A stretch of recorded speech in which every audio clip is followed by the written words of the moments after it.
Zenokami from Essence of Zen here.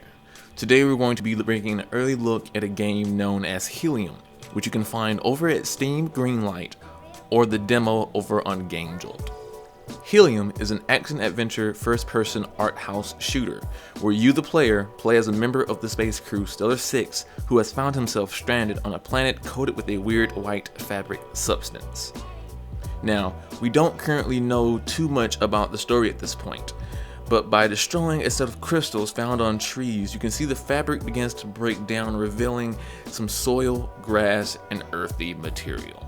How this will play into the story of the game in the future, that is not known, but apparently based on the README file by the developer, you will also be hearing voices in the future game.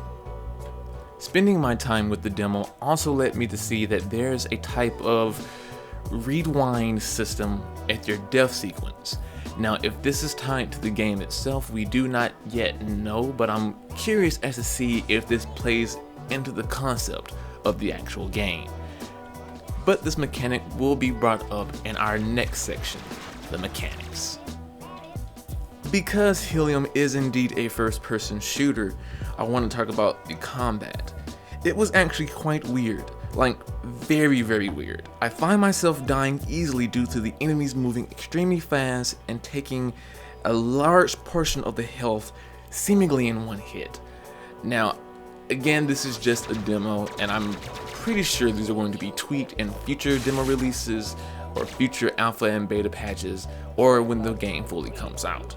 However, it doesn't help due to the fact that the aiming mechanic as well is extremely awkward. There is no reticule to actually aim at, except for when you're zooming in, you have your ammo circle, which sort of kind of acts as your targeting center, but it has a mind of its own apparently. You can move your mouse left or right, and that aiming center will shake about violently until it finds where it wants to be itself.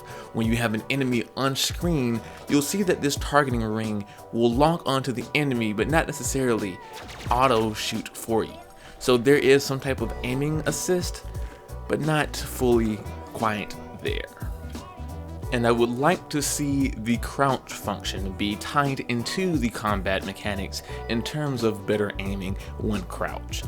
Speaking of crouching and other types of movements, because you're moving across this map in a wide, long location, and if you're like me and you died often, seeing a replay of your death or a custom video, because you can die by jumping off the stage and you'll still see the same rewind sequence. Nevertheless, you would want to cover these grounds in a hasty fashion.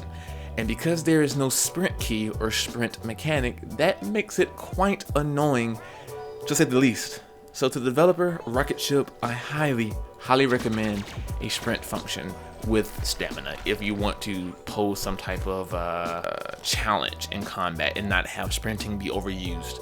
However, when spending your time running through the maps in the area, you'll begin to notice that there's something quite missing in the demo, and that has to be music.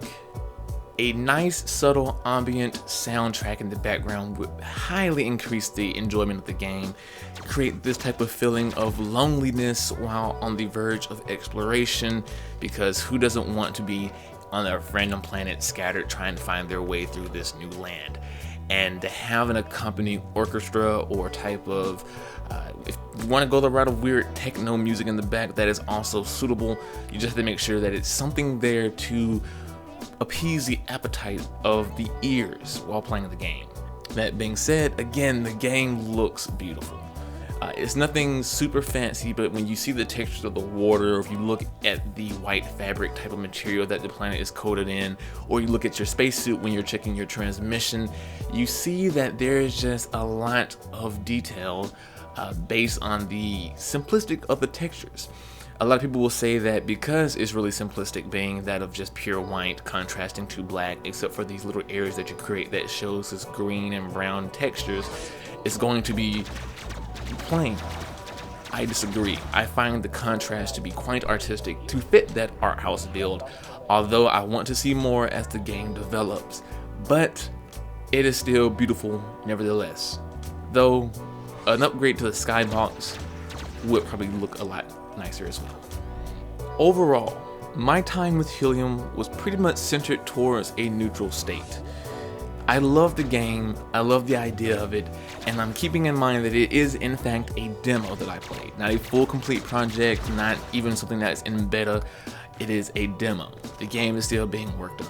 Nevertheless, I see a lot of potential in the pivots of how a story could turn this into a really nice, simplistic game, and I see that the mechanics and the details put into the universe or the world has a lot of potential as well. However, playing, on the other hand, though, left a lot to be desired, and I'm pretty sure that Rocket Ship, the developer, can easily update a demo or another patch or something to show the progress and really start pushing it into a very, very beautiful project. That is my opinion. I highly recommend you yourself to go try out the game. You can find this demo over on Game Jolt. There will be a link in the description below. You can also find my straight through playthrough of the game or the demo over on the EOG channel. That's Essence of Gaming. In the meantime, feel free to support Essence of Zen by using our link to start a 30-day trial for Kindle Unlimited. That's free access to over 10,000 books and audiobooks for 30 days. Unlimited reading, unlimited listening, any device. When nearing the end of the trial, if you don't want to continue it, be sure to cancel the service renewal via amazon.com/mycd. Thank you. Nevertheless, I have been Zenokami from Essence of Zen. I will see you all in the next video, but until then, as always, take care.